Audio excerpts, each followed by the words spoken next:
Alam mo kung ano mas nakakatakot sa baha? Eh di yung binaha ka na nga, nagkasakit ka pa.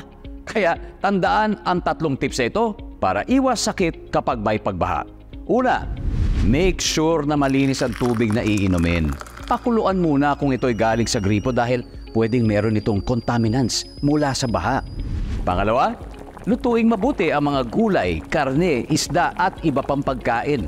Iwasan muna ang pagkain ng mga hilaw katulad ng prutas at gulay na hinuhugasan lamang sa gripo.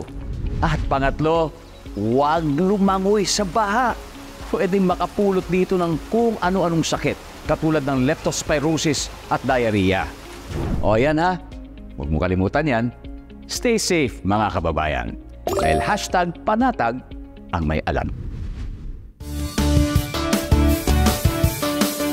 Maging